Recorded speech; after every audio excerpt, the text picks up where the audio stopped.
অবশেষে 2 সপ্তাহের যুদ্ধবিরতিতে ইরান যুক্তরাষ্ট্র খুলল হরমুজ। বিশ্ববাজারে তেলের দাম কমল 16.5%।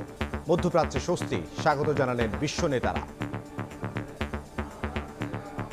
This is positive news. We've been calling for a de-escalation for some time. We want to see a resolution of the conflict. পাম্পে পাম্পে দীর্ঘ অপেক্ষা, ফুয়েল কার্ডেও কমছে না ভোগান্তি। অব্যবস্থাপনা বন্ধ ছাড়া সমাধান দেখছেন না বিশেষজ্ঞ। বিশেষ তহবিল করার পরামর্শ। রাত 3:30 বাজে সিরিয়াল দিছি। বেশি বেশি পেট্রোল লাগবে, সবাই ঘরে ঘরে জমা রাখতেছে। এক প্রকারের ভোগান্তির মধ্যেই আছে।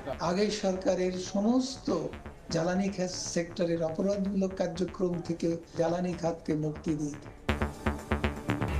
নিষিদ্ধই থাকছে আওয়ামী লীগের কার্যক্রম। অনলাইন প্রচারণায়ও নিষেধাজ্ঞা। সন্ত্রাস বিরোধী বিল পাস, বিচারের আওতায় আসবে নেতাকর্মীরা। 14 বছর পর্যন্ত শাস্তির বিধান। চলতি অর্থবছরই বিনামূল্যে স্কুল ড্রেস পাবে 2 লাখ শিক্ষার্থী। মাধ্যমিকে চালু হচ্ছে কারিগরি শিক্ষা। সংসদে প্রধানমন্ত্রী। উপজেলা মহিলা কলেজ সরকারি করার চিন্তা।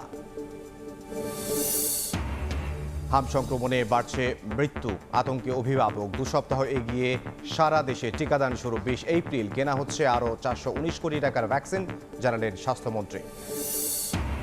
হঠাৎ বাজার থেকে উধাও ভোজ্য তেল। দোকানে দোকানে ঘুরে হয়রান ক্রেতা। চট্টগ্রামে মজুত করা 22,000 লিটার জব্দ।